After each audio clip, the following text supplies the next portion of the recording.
Okay, ഈ പാനലിസ്റ്റുകളിൽ 3 പേരും ഭാരതത്തിൻ്റെ നിസ്സംഗതയിലേക്കാണ് വിരൽ ചൂണ്ടുന്നത്. വക്കീലേ, അല്ല, നിസ്സംഗത വളരെ പെട്ടെന്ന് തന്നെ മാറേണ്ടിയിരിക്കുന്നു. അത് മാറിയില്ല എങ്കിൽ ഇവിടെ മോഹൻ വർഗീസ് സാറ് പറഞ്ഞതുപോലെ ഇപ്പം 71-ലെ പാകിസ്ഥാനിലെ തെരഞ്ഞെടുപ്പാണല്ലോ ബംഗ്ലാദേശിന്റെ പിറവിക്ക് കാരണമായത്. പക്ഷെ ആ അഭയാർത്ഥി പ്രവാഹവും യുദ്ധവും ഏതാണ്ട് 9 മാസക്കാലത്തിന് ശേഷമാണ് ഇന്ത്യക്ക് അവിടെ ഇടപെടാൻ കഴിഞ്ഞതും ആ ഇടപെടലിലൂടെ പുതിയൊരു രാഷ്ട്രത്തിന്റെ നിർമ്മാണവും ഒക്കെ ഉണ്ടായത്. ഇപ്പോ ഈ ട്രംപ് അമേരിക്കയിൽ പ്രസിഡന്റായി വരുന്നു, അതിനുശേഷം നമ്മുടെ പ്രശ്നങ്ങൾക്ക് അതിലും നമ്മൾ എന്താ പറഞ്ഞ കൂടുതൽ പ്രതീക്ഷയൊന്നും വെച്ച് പുലർത്തേണ്ട കാര്യമില്ല. കാരണം അഫ്ഗാനിസ്ഥാനിലെ ഒരു ഇടപാട് നമ്മൾ കണ്ടതാണ്. അഹമ്മദ് കർസായിയുടെ ഒരു ഗവൺമെന്റ് എത്രയോ സ്വതന്ത്രമായിട്ട് അവർക്ക് ഭരിക്കാൻ പറ്റിയിട്ടും ഈ 60,000-ഓളം വരുന്ന താലിബാൻകാരെ കീഴടക്കാനായിട്ട് അവരുടെ 5 ലക്ഷത്തോളം വരുന്ന സൈനികർക്കും കഴിഞ്ഞില്ല.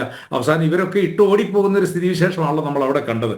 അപ്പോ അതിലൊന്നും നമ്മൾ പ്രതീക്ഷ വെച്ച് പുലർത്തേണ്ടതില്ല. ഇപ്പോ നമ്മള് ലോകത്തിൽ 140 കോടി ഇല്ല 145 കോടി ജനങ്ങളുള്ള ഈ ബംഗ്ലാദേശിനെ ചുറ്റി വരിഞ്ഞ് 3843 കിലോമീറ്റർ അതിർത്തിയുള്ള അവരെ ചുറ്റി വരിഞ്ഞ് കിടക്കുന്ന ഒരു രാഷ്ട്രം എന്ന നിലയിൽ നമുക്ക് ഒരുപാട് നിയന്ത്രണങ്ങൾ അവർക്ക് മേൽ കൊണ്ടുവരാനായിട്ട് കഴിയും. കാരണം അത് അവർക്ക് ബോധ്യപ്പെടണം.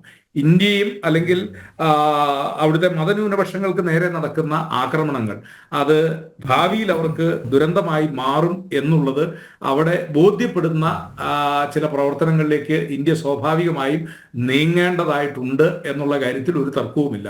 അടിയന്തരമായി ഇന്ത്യ ഗവൺമെന്റ് ചെയ്യേണ്ടത് ഈ ബംഗാളിലും അതുപോലെ തന്നെ അസാമിലും ഒക്കെ നുഴഞ്ഞു കയറിയിരിക്കുന്ന അല്ലെങ്കിൽ വ്യാജ പാസ്പോർട്ടല്ല ഐഡന്റി കാർഡും ആധാറും ഒക്കെ ആയിട്ട് കയറിയിരിക്കുന്ന ആളുകളെ അടിയന്തരമായിട്ട് കണ്ടെത്തുക. ഇപ്പോൾ തന്നെ ബംഗാളിലും മറ്റു പ്രദേശങ്ങളിലും ഒക്കെ ബംഗ്ലാദേശിൽ നിന്ന് വരുന്ന ആളുകൾക്ക് സന്ദർശകർക്കായിട്ട് വരുന്ന ആളുകൾക്ക് ആശുപത്രിയിൽ ചികിത്സയ്ക്ക് വരുന്ന ആളുകൾക്ക് ശുദ്ധീകരണം നടക്കുന്നുണ്ട്.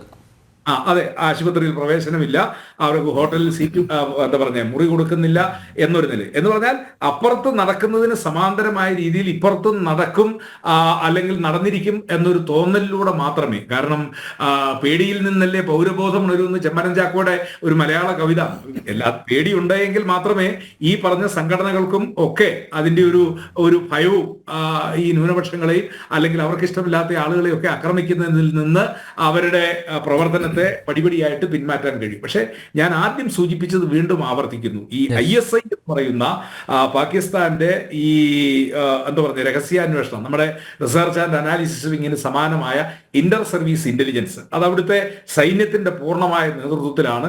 അവരാഗ്രഹിക്കുന്നത് ബംഗ്ലാദേശിൽ ഒരു ഇന്ത്യ വിരുദ്ധ മനോഭാവം, പ്രത്യേകിച്ച് ഈ മൗദൂദികളുടെ വാദഗതിയും ഈ ജമാഅത്ത് ഇസ്ലാമിയെ കൊണ്ട് ഈ മറ്റ് മതങ്ങളും അല്ലെങ്കിൽ വിഭാഗങ്ങൾക്കെതിരെ വലിയ ആക്രമണങ്ങളും ഒക്കെ നടത്താനുള്ള കളമൊരുക്കലാണ് അവർ നടത്തിക്കൊണ്ടിരിക്കുന്നത്. അപ്പോൾ ഇവിടെ മാത്രം നമ്മൾ ശ്രദ്ധിച്ചാൽ പോരാ, നമ്മുടെ ശ്രദ്ധ പഴയ എന്താ പറയുക ഇപ്പോഴത്തെ പഴയ പടിഞ്ഞാറൻ പാകിസ്ഥാൻ അല്ലെങ്കിൽ ഇപ്പോഴത്തെ പാകിസ്ഥാൻ അവരിലേക്കും. കാരണം അവരുടെ ഒരു പിന്തുണയും അല്ലെങ്കിൽ അവിടെ നടക്കുന്ന ഒരു ഗൂഢാലോചനയും ഇല്ലാതെ ഈ ബംഗ്ലാദേശിൽ ഇത്രയും കാര്യങ്ങൾ നടക്കില്ല. അപ്പോൾ ഇവിടെ നമ്മൾ ബംഗ്ലാദേശിനോടൊപ്പം തന്നെ നമ്മുടെ നിരീക്ഷണങ്ങളും പ്രവർത്തനങ്ങളും അവിടെ ചിലപ്പോൾ ചില സർജിക്കൽ സ്ട്രൈക്കുകൾ, കാരണം ബംഗ്ലാദേശിനിട്ട് കൊടുക്കുന്ന സർജിക്കൽ സ്ട്രൈക്ക് അപ്പുറത്തേക്ക് ചെന്ന് കഴിയുമ്പോൾ അത് അതിന്റെ എന്താ പറയുക ലക്ഷ്യം അത് നിങ്ങളെ ആയിരുന്നുവെന്ന് അവർക്ക് ബോധ്യപ്പെടുന്ന ഒരു സാഹചര്യം അത് വീണ്ടും നമ്മുടെ രാജ്യത്ത് ഉണ്ടാകേണ്ടിയിരിക്കുന്നു. അപ്പോൾ ബംഗ്ലാദേശിൽ ഉണ്ടായിരിക്കുന്ന ഇപ്പോഴത്തെ കുഴപ്പങ്ങളുടെ എല്ലാം പിന്നിൽ ഒരു സംശയവും വേണ്ട, പാകിസ്ഥാന്റെ ഇന്റർ സർവീസ് ഇന്റലിജൻസുകാരാണ്, ഏജൻസിയാണ്. അവരുടെ പ്രവർത്തനത്തെ കൂടി നിരീക്ഷിച്ചുകൊണ്ട് ഇപ്പോൾ അജിത് ഡോവലിനെ പോലുള്ള ആളുകൾ അവരൊക്കെ ഈ കാര്യത്തിൽ വളരെ പരിണിതപ്രജ്ഞരായ ആളുകൾ ആയതുകൊണ്ട് ആ കാര്യത്തെയൊക്കെ അവർ വളഞ്ഞ് നിൽക്കുന്നു എന്നുള്ള കാര്യത്തിൽ തർക്കമില്ല.